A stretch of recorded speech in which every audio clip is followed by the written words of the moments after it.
Thank you for joining me in my 10 minutes in my Butterbox Junk Journal Part 6.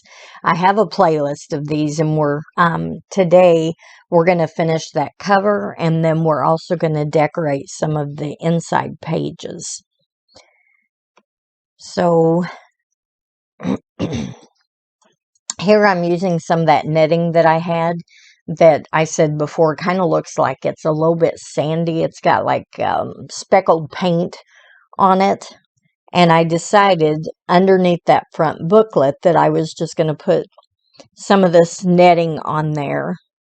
And then I was debating here. I was getting ready to just glue the netting down with that fabric tack. And I thought, no, I've got a quote that I want to put on here. So I decided that what I would do is put the quote on small strips of cardstock and then glued those onto the netting and then onto the book with the fabric tack all at one time so that none of that fabric tack would show. So that's what I'm doing here. I'm just cutting down the cardstock that I have. I'm inking the edges, and then I'm going to glue on the strips of that quote.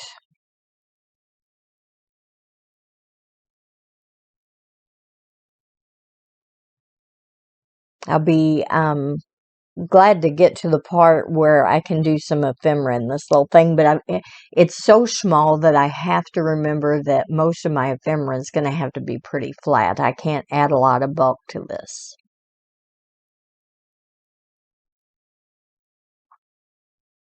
So there, I'm still gluing those down. The first part of this I did without my reading glasses on. I got some of the quote papers a little crooked, so I tried to fix some of them. Some of them I couldn't fix, but that's fine. I don't mind if they're just a little off.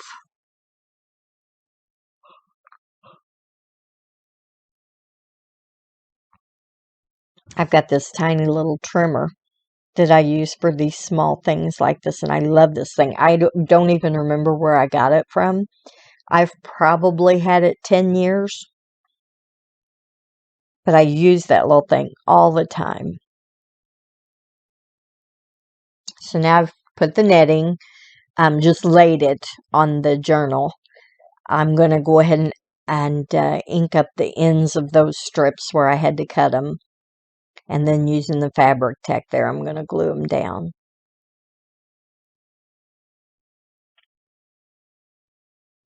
The netting, when I put it on, in the upper left-hand corner, you saw me trim a piece of that off.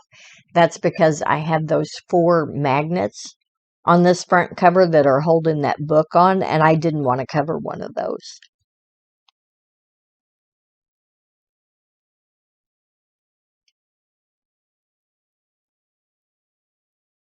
Now I've decided to use some Distress inks to just kind of run my paper through. I'll do a lot of drying, using my heat gun to dry.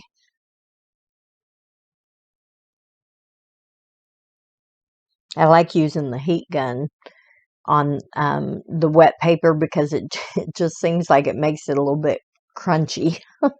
I like the texture of that paper when it's been heat dried like that.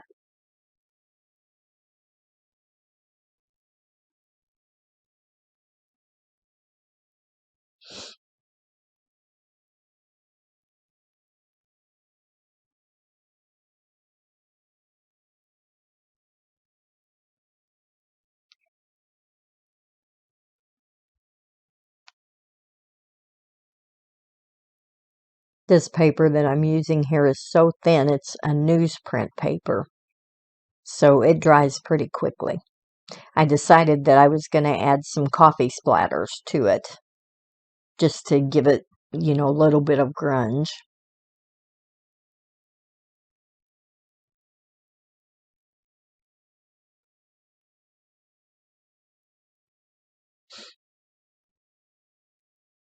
And then I flipped through the papers to see which one needs a little something on it. I decided that I was going to do some stenciling. So I got this one out, and I don't even know what kind of pattern you would call this.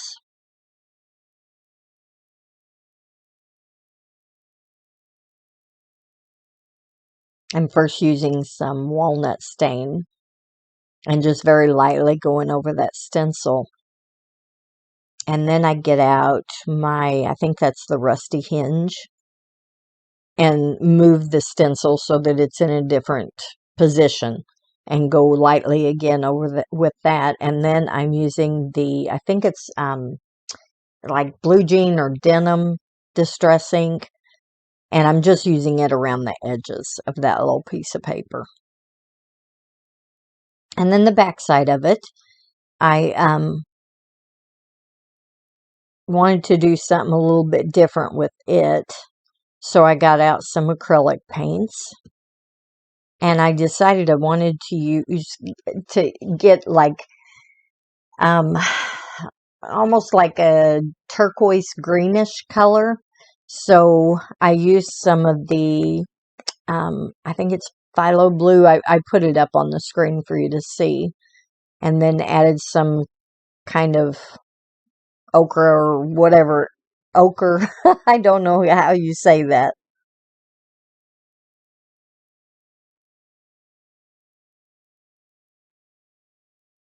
I got my brush pretty wet, and then I just splattered that on.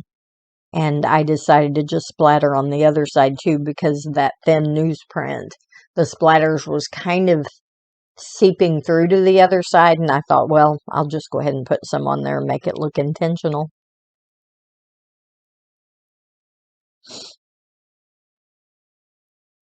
And then this envelope, it cuts off here pretty quick, but I had an envelope in the journal, and I decided to just kind of use what paint I had left over and just do the edges of that envelope. What I don't show you here is I tried to heat dry that envelope, and I don't know what I was thinking. It completely messed up the acetate, so I had to replace that.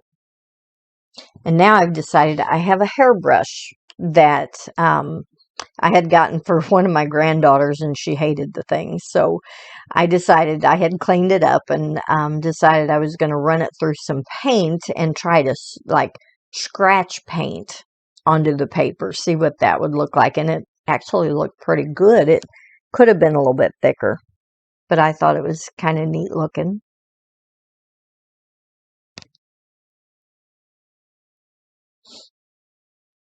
I'm going through the pages again to see which one needed something.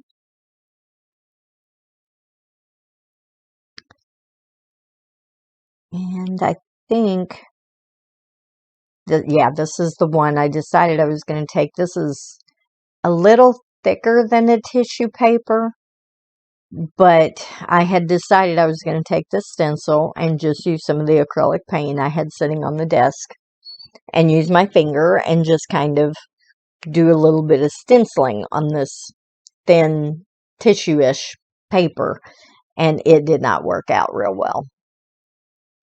I'll show you a close-up of it, but I guess because my fingers were maybe moving around underneath the stencil, like pushing the paint under the stencil, and it's not a real good stencil look. So next time, I guess I'll get up and find something I can use to push that paint on there without it going underneath that stencil again. But it's fine. I mean, it's a junk journal. I can always cover it with something if it really bothers me. This is that envelope. I had to change like that acetate, like I said, and put it back in the signature.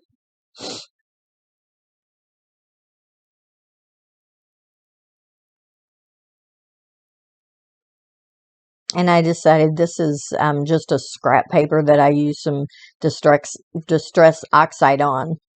And I always keep all of that just because I think it looks neat in these journals. And I decided to put some distress ink on the edges of that paper.